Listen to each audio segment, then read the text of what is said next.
यीशु मसीह नासरी के नाम से प्रार्थना करता हूं प्रभु, वो परिस्थितियां जिसका ये सामना कर रहे हैं, चाहे वो गरीबी हो, चाहे वो झगड़ा हो, चाहे विरोध हो, चाहे मुकदमा हो खुदावन, या कोई भी किसी प्रकार का शख्स इन्हें परेशान करता है, आज यीशु मसीह नासरी के नाम से प्रार्थना करता हूं कि वो सारी शैतानी ताकतें दूर होने वाली हो सके यीशु के नाम से। हमारे जीवन में होता है जब हम अकेले रहते हैं तो कोई जान नहीं पाता है, कोई समझ नहीं पाता है, लेकिन जब हम प्रभु के लोगों की संगति में आते हैं, परमेश्वर के वचन की रोशनी में आते हैं, तब प्रभु हमें बरकत देता है। और परमेश्वर कभी किसी का पक्षपाती नहीं है, ठीक है ना। परमेश्वर किसी का पक्षपाती नहीं है। बाइबल में लिखा जो कोई प्रभु का नाम लेगा वो उद्धार पाएगा। कुछ एक ऐसी चीजें हैं जो लोग इस दुनिया में जाकर अपने तरीके से ढूंढते हैं, लेकिन परमेश्वर को खुश करने का कोई अनोखा या अनहोना तरीका नहीं है कि परमेश्वर इंसान किस प्रकार कोई यत्न करे तब परमेश्वर उससे खुश होगा। नहीं, सीधी सिंपल सी बात है, परमेश्वर के वचन में लिखा है जो कोई मेरे पास आएगा मैं उसे ना निकालूंगा। Praise the Lord, praise the Lord. अगर आपके पास आवाज है तो थोड़ा मुझे रिस्पांस दीजिए, प्रेज द लॉर्ड। और हाँ तक, क्योंकि बाइबल में लिखा हुआ है कि मृतक परमेश्वर की स्तुति नहीं करते, पर जो हम जीवित हैं अब से लेकर सर्वदा तक, ठीक है ना। मैं यहां पर कोई प्रचार करने के लिए नहीं आया हूं, लेकिन अपने पिता परमेश्वर के प्रेम का बयान करने के लिए आया हूं कि वो परमेश्वर आज भी हमसे प्रेम करता है, हमें उसे पहचानना है। और अगर आज हम उस स्थिति में फंसे हैं, हमारे पास श्रापित बीमारी है, कुछ बीमारियां ऐसी हैं जो आती हैं और जाती हैं, और कुछ बीमारियां ऐसी हैं जो मृत्यु के दिन तक, कब्र तक कभी नहीं छोड़ती है। और वही आज बहुत सारे क्रिश्चियन परिवारों में मैंने देखा है। अक्सर मेरे पास बहुत फोन आते हैं, और अभी स्वीटी कल से मेरे संग है और मैं उसको मालूम है कितने फोन मेरे पास आते, कैसे कैसे फोन मेरे पास आते। लोग कितनी बड़ी बड़ी विपत्तियों से फंसे हुए, बीमारियों से फंसे, उनकी मेहनत का पैसा डॉक्टरों में चला जा रहा है, अस्पतालों में खर्च हो जा रहा है, आने जाने में खर्च हो जा रहा है, कहीं मुकदमे लगे हुए हैं, कहीं पुलिस पीछे पड़ी हुई है, कहीं गुंडे बदमाश डराते और घबराते हैं। इंसान करे तो क्या करे, कुछ एक ऐसा श्राप है जो मनुष्यों के अपने कामों के कारण उनके जीवन में आ गया है, और उन्हें यह नहीं मालूम कि हम इससे कैसे छूटेंगे। वो ये कहते हैं कि जैसे सब है वैसे आप हो। नहीं, खुदावंद के लोगों में और संसार के लोगों में फर्क है, समझ रहे ना। परमेश्वर के लोगों में और संसार के लोगों में फर्क है। बाइबल में लिखा है संसार में तो रहो पर संसार के से ना बनो। तुम्हारा जीवन, तुम्हारा चाल चलन, तुम्हारा बोलने का तरीका, तुम्हारा सोचने का तरीका, तुम्हारी जीवन शैली संसार से अलग होगी। तुम रहोगे उसमें, लेकिन तुम एक अलग नजर आओगे। Praise the Lord. और अगर आज मैं और आप संसार में घुल मिल गए हैं तो इस बात को जानिए हम संसारिक इच्छाएं पूरी कर रहे हैं। जो विपत्ति संसारिक लोगों पर आ रही, वही विपत्ति परमेश्वर के लोगों पर भी आ रही है। अगर हमारा नाम क्रिश्चियन है तो इसका मतलब यह नहीं है कि हम यीशु मसीह को पर विश्वास करते हैं। अगर परमेश्वर के वचन बाइबल में देखा जाए और ढूंढा जाए तो मैं आपको बताऊं, कहीं भी कोई क्रिश्चियन शब्द नहीं आया, कहीं भी बाइबल में ईसाई शब्द नहीं आया। मैंने पूरी बाइबल पढ़ी है, बाइबल के अलावा और भी धर्मों के ग्रंथों को मैंने पढ़ा है, पर कहीं नहीं मैंने पाया। लेकिन मैंने लोगों के मुंह से सुना है कि लोग अपने आप को कहते हैं ईसाई, पर ईसा ने भी कभी यह नहीं कहा कि मुझे मानने वाले ईसाई कहलाएंगे। लेकिन अगर आज हम इस कठिन परिस्थिति में, विकट परिस्थिति में फंसे हैं, ये संकट के दौर से हम गुजर रहे हैं, हमारी जिंदगी जीना, हमें आगे बढ़ना, हमें अपने जीवन को आगे की ओर ले जाना मुश्किल पड़ रहा, तो उसके पीछे परमेश्वर नहीं है, उसके पीछे हम हैं। शायद हमें नहीं मालूम कि हमने परमेश्वर की आज्ञा को टाल दिया है अपने सुख विलास, अपनी अभिलाषाओं को पूरा करने के लिए। और बाइबल में लिखा हुआ है कि तुम्हारे काम इतने घिनौने हो गए हैं कि मैं तुम्हारे सामने होते हुए भी तुम्हें नजर नहीं आता। पीड़ा में, दुविधा में, बीमारी में इंसान की जिंदगी गुजर रही है। अगर एक टाइम की रोटी खा ले तो बहुत बड़ी बात होती है, शाम के लिए पता नहीं क्या होगा, वो पीकर आ जाएगा, फलाना आ जाएगा, वो वाला फोन आ जाएगा, लोग डरते और घबराते हैं। पर बाइबल में लिखा हुआ खुदावंद के कलाम में, मत डर क्योंकि मैं तेरे संग हूं। और अगर हम प्रभु पर विश्वास करने वाले और प्रभु के लोग हैं और प्रभु पर उसके आज्ञा मानने वाले, और हमारे पास ये विपत्ति है, तो हम परमेश्वर को धोखा नहीं दे रहे, हम अपने आप को धोखा दे रहे हैं। उसे सब मालूम है। एक छोटी सी बात आज की शाम में आपको बताना चाहूंगा और विश्वास करता हूं परमेश्वर इसके द्वारा आपको बरकत देगा। अगर आपके पास परमेश्वर का वचन बाइबल है तो एक बहुत अच्छा अध्याय लूका रचित सुसमाचार, उसका 15वां अध्याय, उसके 11वें पद से, लूका रचित सुसमाचार उसका 15वां अध्याय उसके 11वें पद से एक लड़के का, एक परिवार का जिक्र है। बाइबल में लिखा है, एक बाप के 2 बेटे थे, एक खेती बाड़ी किया करता था और छोटा बेटा अपनी मर्जी के अनुसार अपनी जिंदगी बिताया करता था, अपने दोस्तों के संग जैसे उसकी इच्छा होती थी वो किया करता था। एक दिन की बात है, वो अपने पिता के पास आकर कहने लगा, पिताजी मेरे हिस्से की सारी संपत्ति मुझे दे दो, क्योंकि मैं दूर देश जाऊंगा, वहां पर व्यापार करके बहुत सारा पैसा, बहुत सारी दौलत कमाऊंगा। पिता ने उसे समझाया, नहीं बेटा अभी तू छोटा है, नादान है, फंस जाएगा, सब कुछ बिगड़ जाएगा। लेकिन उसने अपने पिता की एक भी बात नहीं मानी और लिखा हुआ अपने हिस्से की संपत्ति लेकर दूर देश चला गया। जिस देश में वो चला गया, जिस जगह पर वो गया, वहां बड़ा अकाल पड़ा, और इतना अकाल पड़ा कि लोगों के पास खाने के लिए कुछ भी नहीं था। लिखा हुआ है वो किसी के यहां पर नौकरी मांगने के लिए गया, तो लिखा है कोई उसे नौकरी ना देता था। एक जगह उसे सुअर चराने की नौकरी मिली, और सुअर के मालिक ने यही कहा, तनख्वाह में जो सुअर खाएंगे वही तुम भी खाना। और परमेश्वर के वचन के अनुसार मैं आपको बताना चाहता हूं, प्रभु के लोगों, बहुत गौर से सुनिएगा इस बात को।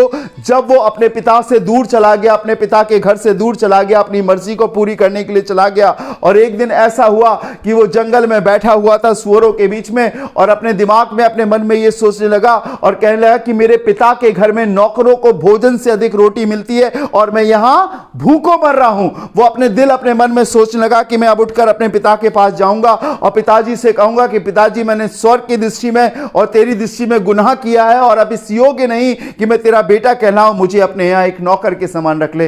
ये बात मैं इसलिए आपको बताना चाहता हूं, खुदा के लोगों, अभी तक ये उठकर गया नहीं है, लेकिन ये अभी अपने मन में सोच रहा है। लेकिन मैं आपको बताना चाहता हूं, एक परमेश्वर का प्रेम, एक परमेश्वर का प्यार जो आज भी हम मनुष्यों के लिए उतना ही तरोताजा है। हमारी जात, हमारा नाम, हमारा कुछ भी हो सकता है, लेकिन हमारा बनाने वाला परमेश्वर है। खुदा के लोगों, बाइबल में लिखा है कि अगर किसी दुष्ट की भी मृत्यु होती है तो परमेश्वर को खुशी नहीं होती है। लिखा हुआ है वो किसी की मृत्यु से भी खुश नहीं होता, लेकिन वो दयालु और अनुग्रहकारी परमेश्वर है, हमें मौके देता है। जब इसका बेटा इससे दूर चला गया, आज के पिता तो ये कहते चला गया तो अब तू लौट कर मत आना, तूने अपने हिस्से की संपत्ति ले ली, अपने हिस्से का पैसा ले लिया। लेकिन मैं आपको बताना चाहता हूं, मेरे और आपका पिता परमेश्वर, जिसने मेरे और आपको बनाया, मेरे और आपकी सृष्टि करी, मेरे और आपको जीवन दिया, वो क्या कहता है मैं चाहता हूं पढ़ें आप 20वां पद इसका, लूका सुसमाचार 15वां अध्याय 20वां पद जी। तब वह उठकर, सुनिएगा, ये जंगल में बैठा है, सुअरों के बीच में बैठा हुआ है, और एक ऐसी जगह पर बैठा हुआ है जहां पर डर और भय है, खाने को कुछ नहीं है, इसके पास उजड़ गया है, बिखर गया। अगर कोई सुअर के संग रहेगा तो कैसा लगेगा? सुअर के जैसा लगेगा, गंदे बाल, बड़े बदबूदार हो गया। लेकिन अब ये कहने लगा, पढ़िएगा, तब वह उठकर अपने पिता के पास चला। लिखा है तब वो उठकर अपने पिता के पास चला। पुत्र का एक काम की, वो उठा और उठकर कहां पर चला? कहां पर चला वो? पिता के पास। बहुत गौर से सुनिएगा, मेरी तरफ ध्यान दीजिएगा थोड़ी देर के लिए। उठा और उठकर कहां चला? पिता के पास। और आगे वह अभी दूर ही था। इसने सबसे अच्छा काम यह किया कि ये किसी रिश्तेदार के यहां नहीं गया, ये किसी और शख्स के यहां नहीं गया, लेकिन ये कहां गया? अपने पिता के पास। किसके पास भैया? रजनी किसके पास? पिता के पास, जिसने उसे जन्म दिया था। शायद दुनिया आपकी कीमत ना जानने पाए, शायद लोग आपके इमोशंस, आपकी गंभीरता, आपके जीवन के एहसासों को ना जानने पाए, लेकिन पिता जानता है जिसने पैदा किया है, पिता जानता है जिसने बनाया है, पिता जानता है जिसने जन्म दिया है। खुदावंत के लोगों, परमेश्वर के वचन के अनुसार लिखा हुआ है, वो कहने लगा, वो उठकर अपने पिता के पास गया। अब सुनिएगा आगे क्या हुआ जी। वह अभी दूर ही था। अभी सुनिएगा, अभी वो दूर ही था कि उसके पिता ने उसे देखकर तरस खाया। देखा, इसका मतलब कि हर रोज पिता इंतजार करता था कि मेरा बेटा कब लौटकर आए। और आज भी मेरे और आपका पिता परमेश्वर अपने बेटे, अपने बेटियों का इंतजार कर रहा है, जो पाप में, गुनाह में, घमंड में, बुरी आदतों में, अभिलाषाओं में, व्यभिचार में और संसारिक चीजों में फंसे। आज भी परमेश्वर इंतजार कर रहा है कि मेरा बेटा, मेरी बेटी लौट कर आए और मैं उसे जीवन दूं, उसे जिंदगी दूं। वो देखता है, उसका पिता रोज देखा करता था, मेरे और आपका पिता भी देखता। आगे देखकर और दौड़कर उसे देखकर तरस खाया। देखकर क्या लिखा है? तरस खाया। आज भी उसके पास तरस है, आज भी उसके पास वो नहीं, वो आपसे ये नहीं पूछेगा कि तुम अभी तक कहां थे, तुमने क्या किया, इतनी जिंदगी कहां बर्बाद कर दी, कैसी जिंदगी थी तुम्हारी, कुछ नहीं लिखा। आज भी उसके पास तरस है। वो जब अपने जीवन काल में था, इस पृथ्वी पर था, तो उसने बहुतों को देखकर तरस खाया। एक विधवा का इकलौता पुत्र था, वो मर गया और लोग अंतिम संस्कार के लिए लेकर जा रहे थे। यीशु मसीह ने अर्थी उठाने वालों से कहा रुक जाओ। उसे देखकर तरस खाया और उस बच्चे को, जो जवान था, जो मर गया था, उसे जिंदा किया। हालेलुया। आज भी वो तरस खाने वाला परमेश्वर है, आज भी वो दया करने वाला परमेश्वर है। लेकिन हम जा किसके पास रहे हैं? किन लोगों से हम मदद मांग रहे हैं? किसके पास जा रहे हैं? हाथ के बनाए हुए मूर्तियों के पास जा रहे हैं या सच्चे परमेश्वर के पास जा रहे हैं? हम किससे दुआ कर रहे हैं? उससे दुआ कर रहे हैं जो सुनकर उत्तर नहीं देता, या उससे दुआ कर रहे हैं जो सुनकर दुआ भी, उत्तर भी देता है और दया भी करता है? लिखा है देखकर तरस खाया और आगे और दौड़ा। Praise the Lord. बच्चे दौड़ते हैं कि बाप दौड़ता है? बच्चे दौड़ते हैं, पर यहां पर बाप दौड़ रहा है, पिता दौड़ रहा है। उसने जन्म दिया है, उसने बनाया है। अगर एक गुनहगार गुनाह में नाश होता तो शैतान का नुकसान नहीं होता, उस पिता का नाश होता जिसने मेरे और आपको बनाया है, जिसने क्रूस पर मेरे और आपके लिए जान दी है, जिसने अपने जीवन का सांस मेरे और आपके अंदर फूका है। उसको दुख होता है। वो पिता दौड़ कर आया, कहीं ऐसा ना हो मेरा बेटा आ तो रहा है पास में, कहीं भटक ना जाए, मेरा बेटा और कहीं ना चला जाए, मेरा बेटा कहीं फिर से वापस ना लौट जाए, मेरे बेटे को दुष्ट आत्मा और शैतानी आत्मा है तो ना खींच कर ले जाए। उसके पिता ने दौड़कर, और आज भी आसमानी पिता दौड़ रहा है। अगर आज हम आपके पास आए तो कम से कम 30-35 किलोमीटर दूर से। मैं इसलिए नहीं आया हूं कि खुदा के लोगों मेरा ये काम है, लेकिन मैं इसलिए आया हूं क्योंकि मेरा पिता परमेश्वर आपसे प्यार करता है। हालेलुया। आपके परिवार से प्यार करता है, आपको जीवन देना चाहता है। जिस जिंदगी में आप जी रहे हो, जहां पर कोई सुख नहीं है, कोई शांति नहीं है, कोई आशीष नहीं है, कोई आशा नहीं है, सब कुछ ऐसा लगता है आज कमा लिया कल खत्म हो गया, आगे क्या होगा, जिंदगी में कोई उम्मीद ही नहीं है। लेकिन मैं आपको बताना चाहता हूं आज भी पिता आपके लिए दौड़ रहा है। हालेलुया। लिखा हुआ है उसे देखकर तरस खाया और दौड़कर आगे क्या लिखा है? गले लगाया। क्या किया? गले लगाया। Praise the Lord. Praise the Lord. ये कहां से आ रहा था? बताइए कहां से आ रहा था? जंगल से सुअर चरा कर आ रहा था। क्या कोई सुअर चराने वाले को गले लगाएगा? भाई भी नहीं लगाएगा, बहन भी नहीं लगाएगी, पड़ोसी भी नहीं लगाएगा और दूसरे लोग भी नहीं। लेकिन एक पिता है, वो आपकी गंदगी को नहीं देखेगा, आपकी कमियों को नहीं देखेगा, आपकी बदबू को नहीं देखेगा। वो आपको दौड़ कर गले लगाएगा। वो नहीं कहेगा कि तुमने अभी इतना पाप किया, पहले इसका पश्चाताप करो, तुमने ऐसा गुनाह किया, इसे छोड़ो तब मैं गले लगाऊंगा। नहीं, वो इस स्थिति में, वो उसने कहा है अपने वचन में, हे सब बोझ से दबे और परिश्रम करने वाले लोगों मेरे पास आओ, मैं तुम्हें विश्राम दूंगा। उसका गला आज भी हर उस गुनहगार के लिए खुला हुआ है जो अपने पापों से पश्चाताप करके या उसके पास आता है। लिखा हुआ है दौड़कर गले लगाया। इतना बड़ा उसका दिल है। खुदा के लोगों, वो तो परमेश्वर था, मनुष्य बनकर इस दुनिया में आ गया सिर्फ इसलिए कि हम संसारिक लोगों को अपने गले से लगा सके, हमें अपने प्यार को दिखा सके। लिखा, परमेश्वर ने जगत से ऐसा प्रेम किया कि अपना इकलौता पुत्र दे दिया था कि जो कोई विश्वास करे वो नाश ना हो परंतु आनंद जीवन पाए। यीशु मसीह क्रिश्चियनों का, ईसाइयों का परमेश्वर नहीं है।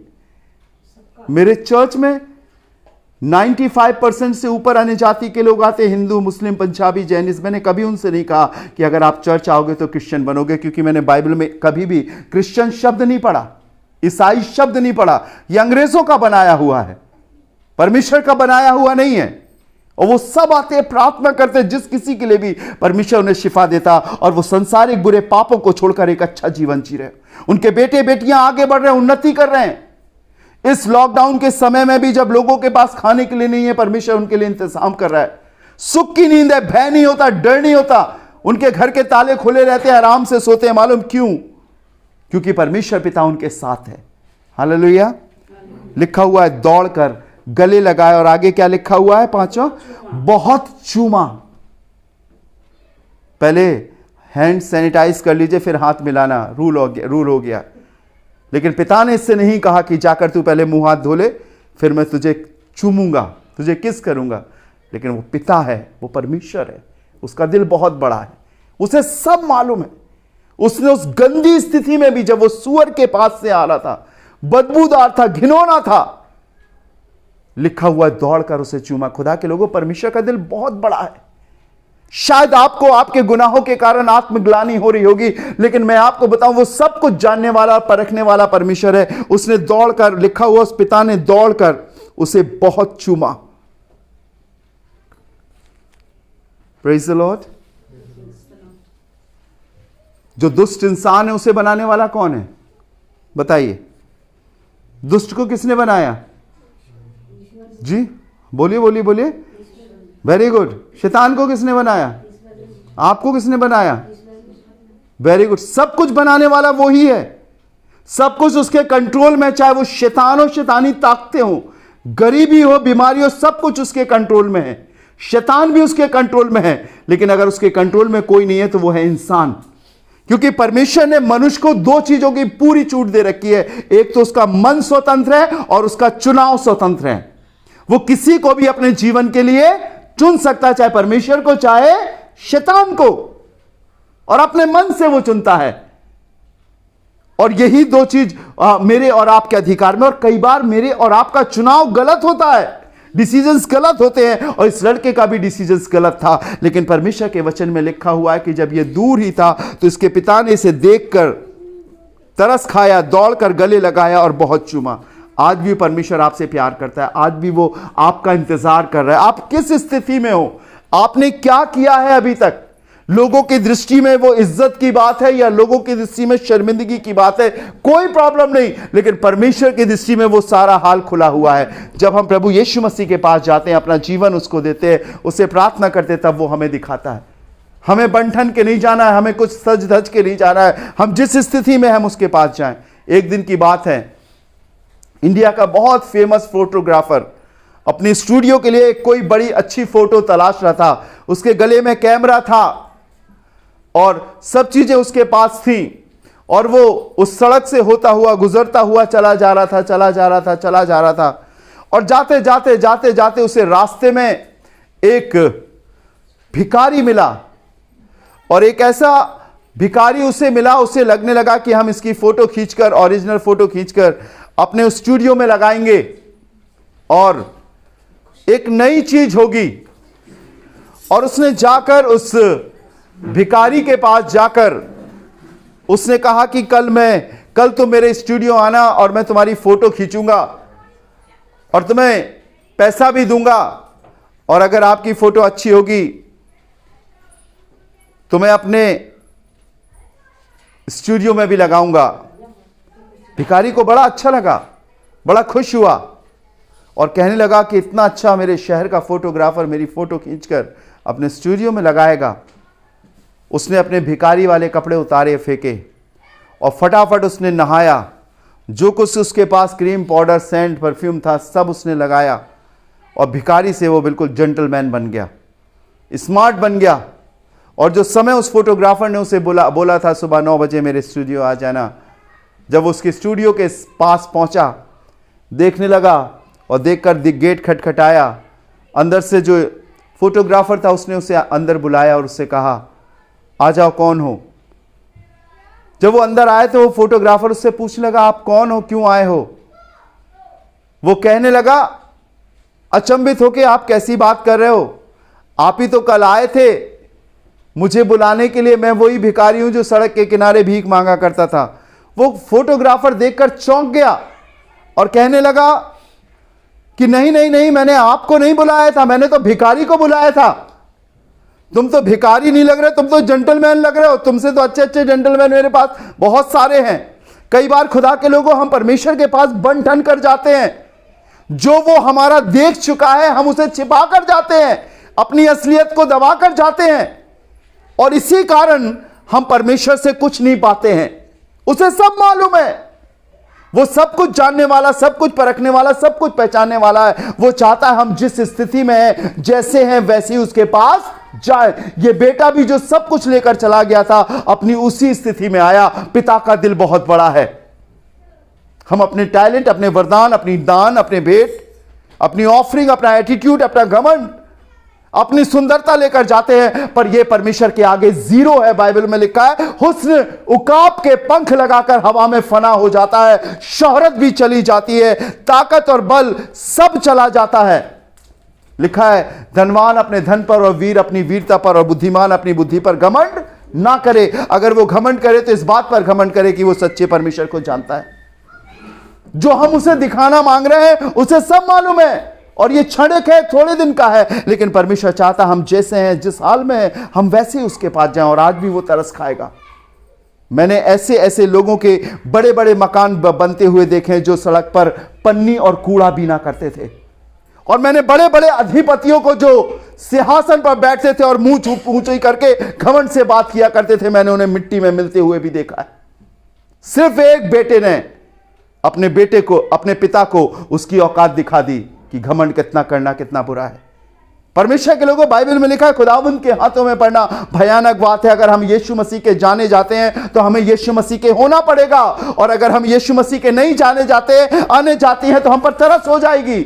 और इसीलिए बाइबल बताती है आज भी मेरे और आपके पास वक्त है कि मैं और आप उसके पास जाएं, उसके नजदीक जाएं, उससे प्रार्थना करें, उपवास रखें, फास्टिंग रखें। परमेश्वर हमारे घरों से पापों को, परमेश्वर हमारे घर से बीमारियों को, श्रापों को दूर करे। बाइबल में लिखा उनके बीच में कोई रोगी ना था। अगर आज हमारे बीच में रोगी हैं, बीमार हैं, तो इसका मतलब कहीं ना कहीं हमारे परिवार में, हमारे जीवन में परमेश्वर की कमी है। मैं आज उस पिता के प्रेम के विषय में बता रहा हूं। बाइबल में लिखा है कोई भी ऐसा परमेश्वर नहीं जो अपने लोगों के दुख में दुखी ना हुआ हो, रोया ना हो, आंसू ना बहाए हो।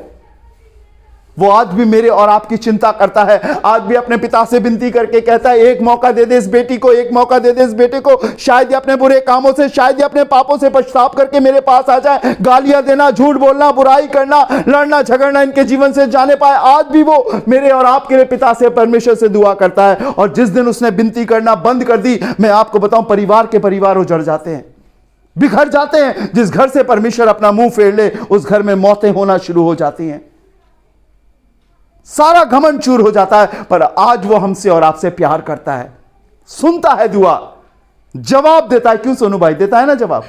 कितना निराश था ये बेटा, ऐसा हो गया था कि अब क्या होगा। रात में 10-10, 11-11 बजे, 12 बजे मुझे फोन करता था, ऐसा होता था। लेकिन मैंने कहा भरोसा रखो, उपवास करके, फास्टिंग रखकर इसके घर में प्रेयर मीटिंग करी और परमेश्वर ने सब कुछ दिया। दुश्मनों के बीच में इसके सिर को ऊंचा किया कि नहीं? बहुत विरोधी हो गए थे, ऐसी नौबत आ गई थी कि नौकरी से भी सस्पेंड हो जाएंगे, लेकिन उन्हीं के बीच में परमेश्वर ने उठाकर ऊपर किया। मालूम क्यों? उस दिन से इसने कभी पीछे मुड़कर नहीं देखा। परमेश्वर के भवन में ये अपनी पत्नी, अपने बच्चों के साथ आते हैं, दूर है लेकिन फिर भी जाते। इन्होंने देखा परखा। मैं आपको बताऊं, परमेश्वर सिर्फ सोनू का नहीं है, परमेश्वर सिर्फ मेरा नहीं है, मेरे परिवार का नहीं है, परमेश्वर सबका है। बढ़कर तो देखो, चलकर तो देखो एक बार, वो आपके घर को अपनी खुशियों से भर देगा। उसके घर में खुशियां हैं, उसके घर में आनंद है, उसके घर में प्रेम है, और सब कुछ बदल देगा।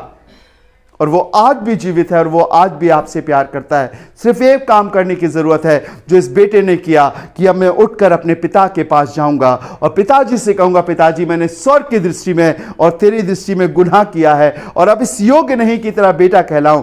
मुझे अपने घर में एक नौकर की मानिंद रख ले। सिर्फ अपने गुनाहों से पश्चाताप करना है, बुरी आदतों को छोड़ना है। वो आपको गले लगाएगा, दौड़ेगा और आपके पास आएगा। आइए अपनी आंखों को बंद करेंगे, दुआ करेंगे, प्रार्थना करेंगे। Thank you Jesus. हम खुद भी अपने लिए प्रार्थना करेंगे। अगर हमें ऐसा लगता है कि हम अपने पिता से दूर हैं, तो हम उससे कहेंगे प्रभु मैं आज तेरे पास आना चाहता हूँ और इतने नज़दीक आना चाहता हूँ प्रभु कि तू मुझे अपने गले से लगा सके, मुझे चूम सके, मुझ पर अपने हाथ को रख सके। और अगर आप चाहोगे तो आज वो आपके लिए ज़रूर ऐसा करेगा। आप चाहे बेटे हो चाहे आप बेटी हो, परमेश्वर की दृष्टि में दोनों समान हैं। लिखा है वो हमारे आंसुओं और उस आंसुओं की कीमत को जानता है। हमें भली भांति पहचानता है, हमारे हर एक चीज से वो वाकिफ है। उसे कुछ बताने की जरूरत नहीं है, सिर्फ उठकर उसके पास आने की जरूरत है। मैं आज खुदा का दास होने के नाते इस घर में अपने तलुओं को टिका कर ये बात बोलता हूं कि आपके दिन बदल जाएंगे, परिस्थितियां बदलेंगी।